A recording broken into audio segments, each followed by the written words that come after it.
Bonjour à tous. Tout d'abord, grand merci Madame Cadou pour cette invitation. Grand merci au CREPSI, à l'équipe que je n'aurais pas vue, hélas, qui n'est pas montée sur la scène, on le fera après, pour l'organisation de cette journée. Le CREPSI, en tant que centre de ressources, vient en appui aux politiques publiques menées par l'Agence régionale de santé sur la thématique du handicap psychique. L'organisation régionale du CREPSI permet notamment d'identifier des bonnes pratiques, d'accompagner leur essaimage sur les différents territoires des Hauts-de-France en prenant en compte aussi leurs spécificités. Et il me semble que l'organisation de cette journée est l'occasion de valoriser ces initiatives, ces innovations et ces bonnes pratiques. Donc, grand merci à vous pour cette organisation et à l'ensemble de votre équipe. Je me permets également de remercier les personnes présentes qui se sont mobilisées dans la salle avec, m'a-t-on dit, une grande diversité, puisque vous êtes des personnes concernées, des professionnels du champ sanitaire, du champ médico-social, du champ social, des familles et des aidants. L'organisation d'un parcours de santé, et j'ai envie plutôt de parler de parcours de vie, pour les personnes souffrant de troubles psychiques ou à risque de handicap psychique, est un enjeu majeur de santé publique et au cœur des préoccupations de l'ARS des Hauts-de-France. Ce parcours de vie doit être de qualité et sans rupture. Si la reconnaissance du handicap psychique introduite dans la loi du 11 février 2005 a permis l'émergence de nouvelles modalités d'accompagnement dans le secteur médico-social et d'importantes avancées, il nous reste des axes d'amélioration à mettre en œuvre. Pour cela, une collaboration étroite entre les personnes concernées, les aidants et, je le répète, les professionnels à la fois du secteur sanitaire, médico-social et social est absolument essentielle. L'ensemble des acteurs doivent être impliqués dans nos actions et travailler de concert. Dans la lignée du programme de cette journée, je souhaitais appuyer mes propos sur deux axes importants ou deux éléments qui me semblent centraux. Le premier, c'est la pérédance et le pouvoir d'agir. Le second, c'est la question du territoire. Tout d'abord, concernant la pérédance et le pouvoir d'agir. Depuis quelques années, l'un des objectifs majeurs recherchés dans le champ de la santé mentale est la réaffirmation de la place de la personne présentant un handicap psychique. Nous devons permettre qu'il soit citoyen et mettre en œuvre toutes les actions qui lui permettent de s'engager pleinement dans une vie active et sociale choisie. Pour cela, le pouvoir d'agir est au cœur de l'accompagnement. Alors certes, il ne s'agit pas ici de discuter de la nécessité de renforcer le pouvoir d'agir, l'autodétermination, nous en sommes tous d'accord. Je me permets néanmoins de rappeler qu'il s'agit avant tout de mettre la personne au centre et de faire d'elle un acteur de son parcours de vie. Ce pouvoir d'agir est étroitement lié au développement de la pérédance.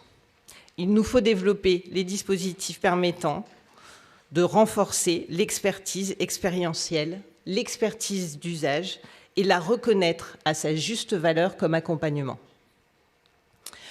Afin de soutenir ces objectifs, l'ARS des Hauts-de-France a déjà mis en œuvre, grâce à ce partenariat avec le CREPSI et l'ensemble des acteurs du territoire, un certain nombre d'actions sur la pérédance et le pouvoir d'agir des personnes. On peut parler particulièrement de la consolidation et du déploiement des groupes d'entraide mutuelle. 42 GEM financés sur le territoire des Hauts-de-France actuellement, dont 31 pour l'accompagnement des personnes en situation de handicap. Les GEM reposent sur la philosophie de handicap psychique.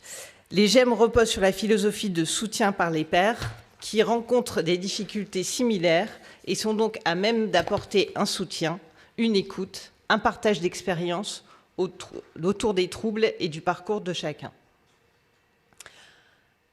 À travers ce partage, c'est la sortie de l'isolement qui est recherchée, la reconstruction du lien social et un mieux-être pour les personnes. Au-delà des GEM, je tenais à souligner également le financement du Clubhouse de Lille depuis 2021, premier Clubhouse des Hauts-de-France, qui a ouvert ses portes officiellement en janvier 2022. Ce lieu d'activité de jour non médicalisé est créé pour et avec des personnes vivant avec un trouble psychique. C'est un tremplin vers une vie sociale et professionnelle active. Il permet aux personnes de retrouver leurs pairs pour parler librement dans une ambiance de compréhension, de participation et de partage. Et cela dans le but de faciliter leur socialisation et leur insertion professionnelle. Je tiens à souligner qu'un travail est également fait au niveau national sur un cahier des charges dont l'intitulé est structure de sociabilisation et d'insertion professionnelle, Clubhouse étant une terminologie qui ne peut être utilisée dans un cadre spécifique, au-delà d'un cadre spécifique. La DGCS précise qu'un projet d'instruction est en préparation sur ce point pour préciser le niveau de revalorisation des structures déjà existantes et leur vocation à intégrer ce nouveau cahier des charges. Nous ne manquerons pas d'en discuter par ailleurs quand ce travail sera finalisé. L'investissement de l'ARS Hauts-de-France en tant que région pilote avec la Nouvelle-Aquitaine pour le lancement du programme HIPHOP doit être également souligné. Ce programme vise à intensifier le recours au savoir expérientiel des personnes en situation de handicap dans une optique de pair accompagnement, d'autoreprésentation, de participation à la conception, à l'évaluation des politiques publiques et des offres d'accompagnement. C'est également une conception universelle de biens et de services. Ensuite, concernant la politique régionale déclinée sur le territoire, sans revenir sur ce que vous venez de dire, Madame Cadou, je tiens à souligner qu'il s'agit de renforcer la notion de parcours en santé mentale dans l'objectif de territorialisation de la politique de santé. L'ARS accompagne les acteurs de terrain dans l'élaboration des projets territoriaux de santé mentale, les PTSM. Les PTSM ont été réalisés à partir des diagnostics territoriaux partagés à l'échelle des territoires de démocratie sanitaire, comme vous l'avez justement indiqué. Cette démarche a été conduite avec le Conseil territorial de santé, la commission spécialisée en santé mentale de chaque territoire, accompagnée sur un plan méthodologique par la Fédération de recherche en santé mentale et psychiatrie, fédération qui représente les établissements de santé autorisés en psychiatrie dans la région. Désormais, le rôle de l'agence est de s'assurer de la pertinence du territoire, de la mobilisation de l'ensemble des acteurs, de la gouvernance et de la prise en compte du PRS et de la stratégie nationale de santé. L'ARS propose également un soutien financier. Cette aide vise à financer, si besoin, la mise à disposition d'un personnel dédié à la mise au démarrage de la démarche, de la coordination, du temps de secrétariat, d'animation de groupes de travail. L'année 2021 a notamment été marquée par la démarche de contractualisation des PTSM. Depuis cette année, comme vous l'avez justement indiqué, ce sont 8 PTSM qui couvrent l'ensemble de la région, 3 dans le Nord, 2 dans le Pas-de-Calais, 1 dans l'Aisne, dans l'Oise et la Somme. La démarche de contractualisation se traduit désormais par la mise en œuvre de contrats territoriaux de santé mentale, permettant la déclinaison opérationnelle des fiches actions des PTSM. Je profite de ce moment pour remercier d'ailleurs les coordinateurs et coordinatrices des PTSM qui, a priori, sont présents pour un certain nombre d'entre eux et qui vont présenter de manière approfondie lors de cette journée le sujet. Leur présence démontre bien que dans les Hauts-de-France, il y a une réelle volonté d'intégrer pleinement le secteur médico-social dans la mise en œuvre concrète des actions. Pour les années à venir, l'ARS va poursuivre les différents objectifs cités précédemment pour permettre aux personnes en situation de handicap psychique d'accéder à une meilleure autonomie et une inclusion pleine et entière dans la cité. Pour cela, le rôle de l'agence sera de mener une politique de santé mentale globale, transversale et axée sur la prévention et l'inclusion sociale, afin d'agir aussi sur les déterminants sociaux de santé.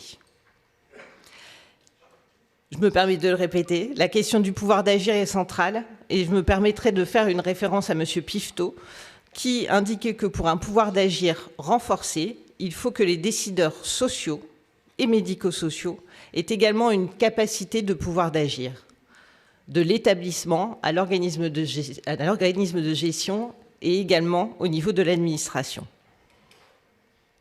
Je souligne également la nécessité d'un véritable partenariat entre l'ensemble des parties prenantes, personnes concernées, aidants, professionnels de l'ensemble des champs, médico-social, social et sanitaire, et également les institutions.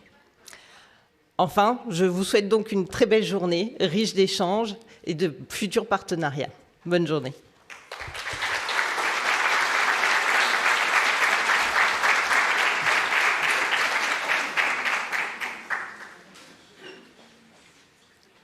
Madame Créqui, je vous remercie pour votre intervention.